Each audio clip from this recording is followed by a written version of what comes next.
Hi, my name is Peter. I would like to tell you the story about me and my brother Sam. It's a story about our awkward relationship. I think it's important to tell you, and I hope you'll understand why.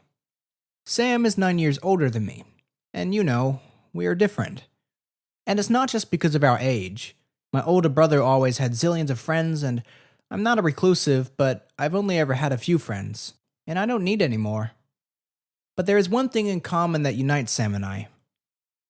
We were both never that close with our parents. This situation somehow just developed that way, and we never thought that there was something wrong with it. I bet 100 to 1 that some of you will say that we grew up in a toxic atmosphere. But I don't think so. I can't say that my parents are wonderful people, but I wouldn't call them bad either. You see, the thing is that all of us, my father, my mother, my brother, and I, are pretty closed off people, not used to sharing their problems with the rest of the world. Once, my father had serious problems at work and we were left with no money, not even to live on. But he overcame these problems without even saying a word. My mother finally found out, and there was a huge fight. Nobody can match my mother in the art of the argument. But not because she is evil, oh no. She just has a very hot temper. And she was always very strict with my father. I think she wanted more from him than he was able to offer her. However, these types of arguments between our parents rarely happened, and it was always clean and cozy in our house, and we had all of our meals together at one table, but there was never much small talk during these dinners. Maybe it was because seeing conflict between our parents was unbearable. One argument happened because of Sam's education. He decided not to enroll in college after high school. He saw his future in the service sector and wanted to start getting real job experience as soon as possible. Our father approved of his idea. He liked the concept of moving towards success through labor, especially considering that the college tuition would have seriously affected the family budget. But my mother? Oh, you can't even imagine how my mother reacted. She refused to speak to Sam, dwelling on the thought that he had just fallen under the influence of his father. A hopeless loser, as she said, who wanted to also ruin his children's lives. That, more or less, was the way every conflict started, and as a result, they did a lot of bad mouthing each other. My mother would yell that he destroyed her life, my father would reply that she had eaten him alive. Sometimes they went as far as accusing each other of cheating. I preferred not to take any of this seriously. I tried to sort of switch them off, though it was pretty hard to not hear your parents screaming about how they hate each other. Sam, I think, took these incidents a bit lighter, especially when he grew up, started to earn his own money, and could have left the house if he wanted to. I was envious of his maturity and freedom. Well, I would be forced to grow up soon enough. I was 14 when it happened. The evening was pretty ordinary, except for the news that our grandmother from Paris would be visiting us. And you ought to know that she is a very eccentric person, and even a family visit comes as quite a surprise. First of all, Granny hates Parisian taxi drivers, considering them shameless crooks. Taxis in America were also blacklisted for some unknown reason, so she insisted that my father pick her up from the airport. Second, she tells us she's visiting once she has literally already boarded the plane.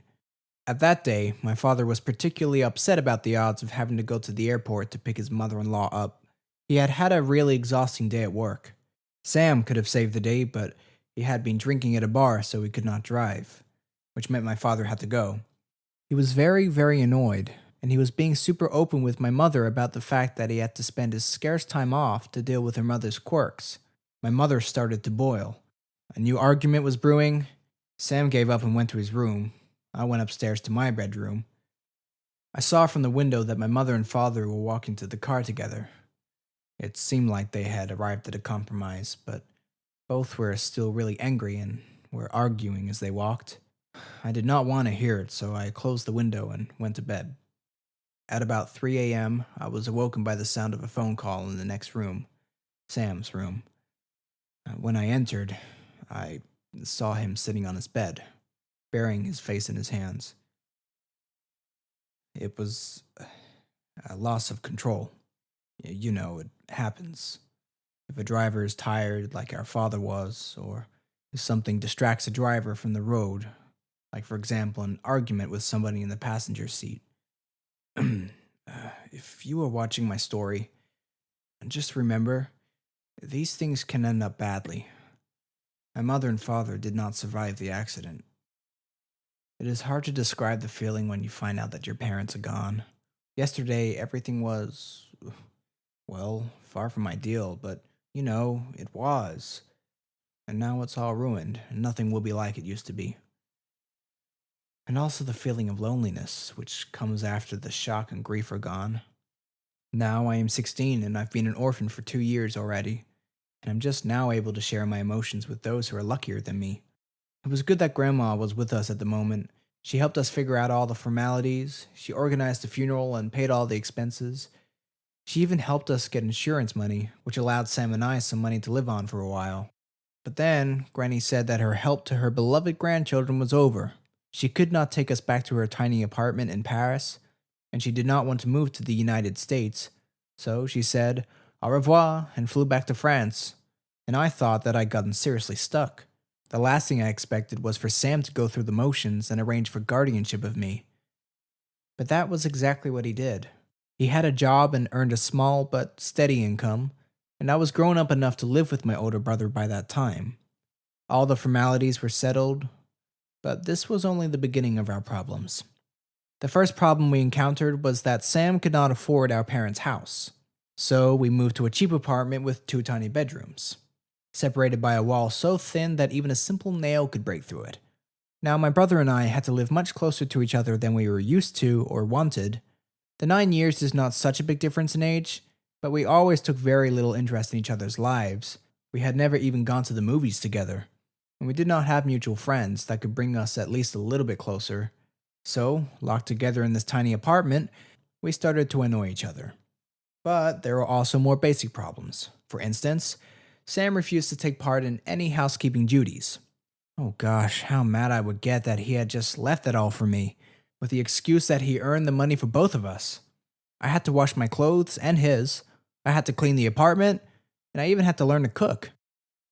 My mother kept the house neat but never taught us anything about an independent life. So at the beginning I felt clumsy and helpless, but honestly, it was just little things. There was something much worse. You see, I don't have many friends, especially ones that I would invite to visit.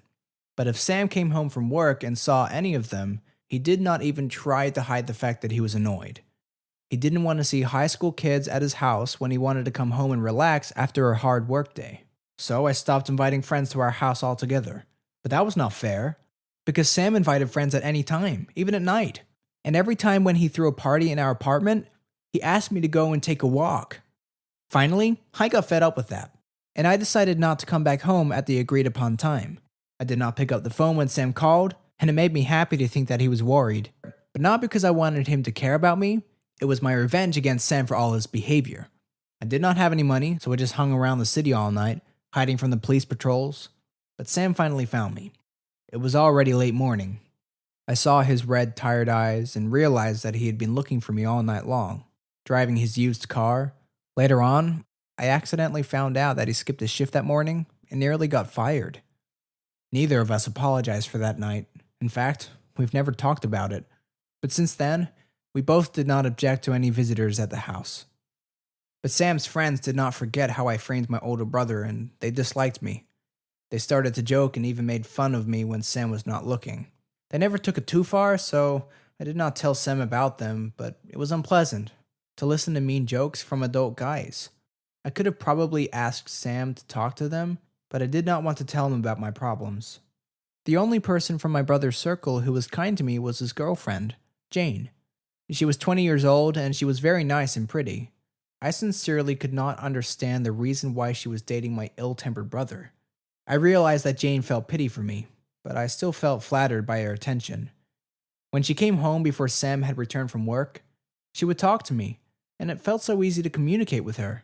I did not feel like she was older than me. One day, I realized that I had never talked to anybody else as openly as I did with Jane. I started to envy Sam, that he had such a wonderful girlfriend. And then, I made a big mistake. Once, Jane came home before Sam, like most other ordinary days.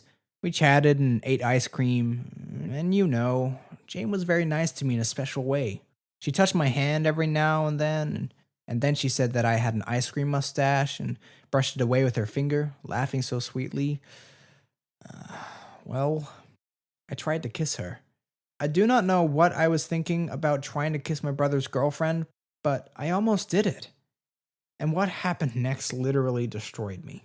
It looked like the devil had suddenly possessed Jane. She slapped my face, she screamed, and then she called Sam in her cell and, crying, started to ask him to come home as soon as possible. But my brother was already nearby and was there within a minute. And then Jane accused me of harassing her. Can you imagine? She cried and repeated that I had attacked her, but it was a lie. I was shocked, but Jane's next words finished me. Crying on, she demanded that Sam get rid of the juvenile delinquent in this house. And then I understood that all Jane's kindness with me was a lie. She was just looking for a way to get rid of me. I had heard many times that she would like to move in with Sam if they had the opportunity. I left the apartment and rushed down the stairs, but I only managed to reach the nearby bench because I burst into tears. Because of the resentment toward Jane, because I detested myself, because the world was an incredibly unfair place. I got myself together when Sam sat near me and put a Coke in my hands. He kept silent for a while, and then he said calmly and easily that he did not believe Jane, and that we would not see her again. I am not sure, but maybe for the first time since I was a kid, I hugged my brother, and I understood with shame and happiness how wrong I was about him. There is nobody else I trust in this unfair world apart from Sam, my brother.